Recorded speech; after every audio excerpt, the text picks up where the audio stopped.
exactly is going on with NASA.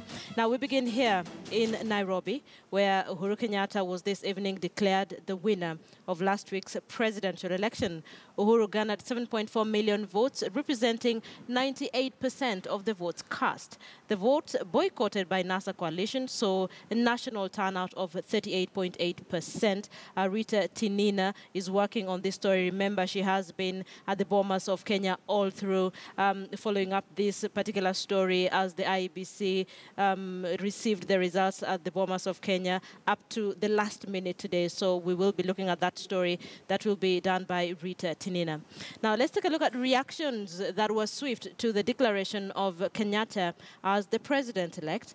There was song and dance in Nyeri as former presidential candidates Uhuru Kenyatta and Japhet Kaloyu also weighed in on that announcement.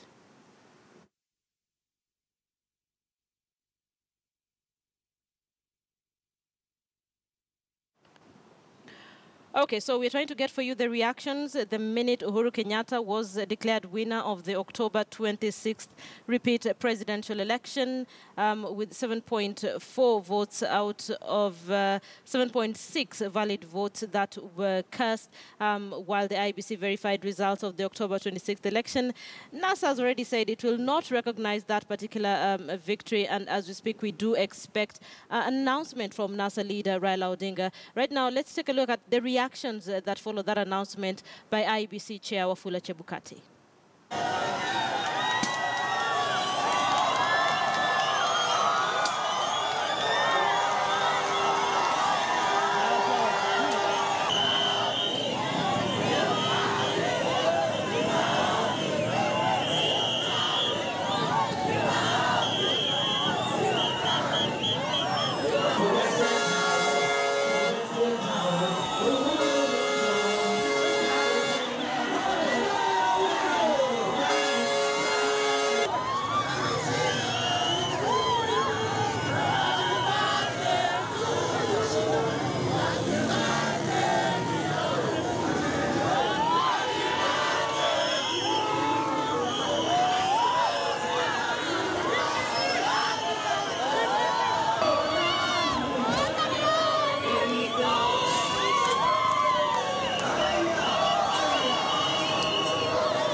Tungetaka kuchukua nafasi hii kujiunga na Wakenya wote kutoka hapa kaunti ya Nakuru na pia the whole of Kenya katika kupatia Mheshimiwa Uhuru Kenyatta na naibu wake congratulatory message kwa ushindi wa leo, ambako ushindi wa Rais Uhuru Kenyatta umethibitishwa kwa mara ya pili na IEBC. Na kama sisi wanajubilee tumekuwa tukisema wembe ni ule ule na Mungu ni yule yule. Na kura imezungumuza sasa. Raia wa Kenya amezungumuza. Wacha hii mkono anasema ati watu yake ni nani? Watu ni wale wameongea leo. Ile kura rais wetu amepata nguvu kutoka kwa wananchi. Amechaguliwa na wananchi. Na tunasema hivi, sasa sisi wote tumeshikana, tumeona mshindi. Na rais wetu amechukua ushindi. Kama haukuhusika na hii election, hatutarajii wale wajamaa wengine waende kotini kwa sababu hawakuhusika kwa hii process. Waache Wakenya waendelee na shughuli zao na tuweze kuendelea na amani, kwa sababu sisi wenyewe na wengine wetu wengi tumeumia na hii process ya kurudia election.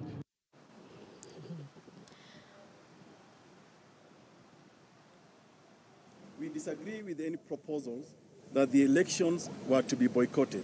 To abandon the repeat election would have caused a constitutional crisis, as the situation is not envisaged in our constitution. We strongly believe that the supreme law of the land, and not the wishes of a tiny minority, must guide our elections now and in the future. On violence and electoral offenses, we are disturbed by the actions of some leaders, which constitute incitement to violence and obstruction of IEBC from conducting the election in some constituencies. Intimidating voters is in some parts of the country has been reported, and IEBC has been unable to conduct elections. While the ordinary citizen in the affected areas may have been willing to participate in exercising their democratic rights, fear of violence kept them away. It is common sense that most of the affected counties are politically controlled by some leaders who boycotted the elections. We find this very unfortunate. We are, of course, also appalled at the inaction by Uhuru Kenyatta's government, while non-political players have committed the above electoral offences and are still hell-bent on fueling violence in Kenya. We urge all Kenyans to desist from any incitement to violence by the disgruntled leaders. The international community must also remain very firm on leaders who have chosen to take unconstitutional avenues that may sink Kenya into violence. The misguided sense of entitlement by a small minority of the political class cannot be allowed to destabilize a country that was once a haven of peace in the Great Lakes region and in the African continent. What's our way forward as a party? While IEBC has declared Uhuru Kenyatta as our president-elect, of course, we first and foremost wish to congratulate him. It is undemocratic not to accept an outcome of an election, even if one may have issues with it. As they say in our national language, Kiswahili, asiyekubali kushindwa sio mshindani. Secondly, we urge the government to secure the lives of all Kenyans and to ensure that ordinary Kenyans are neither killed by the police nor by militia groups as well as rowdy youths who appear to be under the direction of some political class. When Uhuru Kenyatta is sworn in as president in compliance with the constitutional timeline, we urge him to embark on an exercise of uniting all Kenyans and also work hard to ensure to end social and economic injustice in Kenya. The unity of Kenyans is not negotiable in our view. President Uhuru has that task. It is not transferable elsewhere. He should not shy from it, including reaching out to his political opponents. That is magnanimity in leadership. We specifically urge President Uhuru Kenyatta to fight corruption within government ranks in both national and county government. And while we may have become a distant number two to President Uhuru, I want to assure him that we will play an effective opposition role now that the other opposition leader vacated his bid. We finally remind all ordinary citizens that no political leader is worth dying for, not even myself, Ekuru Aukot. To my fellow Kenyans, we do not have any other country. Working very hard on this, so I want to be able to say, after the nullification of August 8th elections, I was part of the candidacy then, and a fresh election was ordered by the Supreme Court. At first, we were not included. Only 2 candidates were included. And what happened is that we actually fought back. I was part of the case where Ikuru was preparing the case. We worked together on that. We supported whichever way we could support. Even though we were not on the actual case itself, we were part of the case, trying to make sure that we come back as part of the candidacy. With 2 candidates, we knew, we have worked with them. It was very difficult for them to agree on anything. But for the sake of the country, our inclusion or our presence made it very easy for them to consider there are other people as opposed to just themselves, and they can be able to respect us, and we can move on with the election. Often as politicians, we have made elections to be about ourselves as opposed to the citizens. With the starvation coming around the corner because of lack of rains, we have also economy going down. I have been in hotels where the managers and the owners are telling me they are operating at almost 8% capacity, meaning maybe 7 floors is only maybe 1 floor. Those people are hurting. Tourists are just were not confident to come and visit us. So even our game reserves were suffering. So I had to make that difficult decision.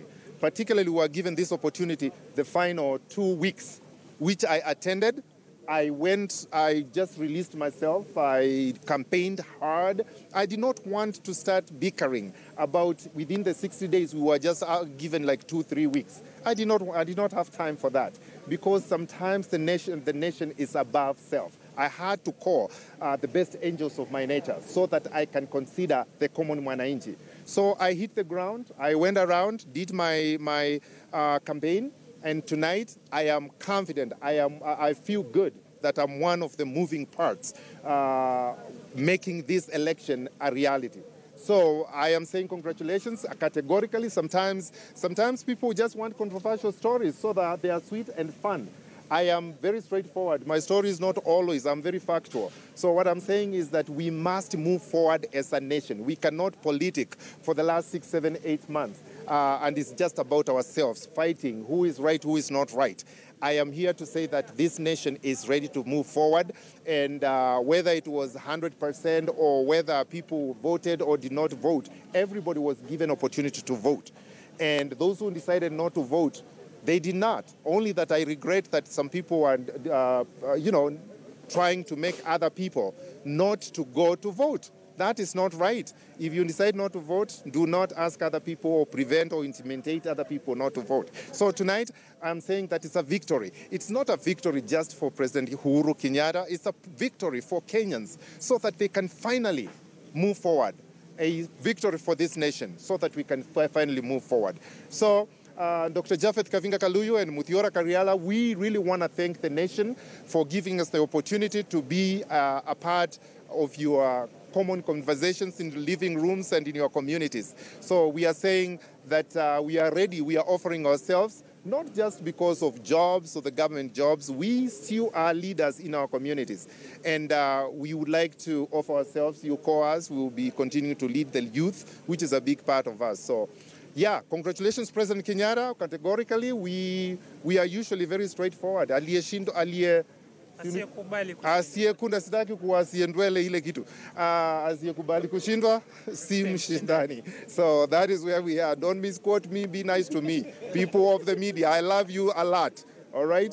And don't advance always that I have this kind of English. I have other things. All I'm reported for is that this guy has this specific English for American English. Niko na vitu vingine mzuri. And so please be nice to us. We'll thank you. May God bless this nation, the great Republic of Kenya. My Vice President can still say something just to finish. Kenya wote ambao walijitoa nao. Nashukuru kwa wale wote ambao wametupigia kura, sio tu sasa bali pia katika uchaguzi wa Agosti 8. Tudumishe amani. Sasa tumepata fursa nyingine ya kuendelea kujenga nchi yetu. Popote ulipo, penda nchi yako, penda jirani, mlinde. Asanteni sana.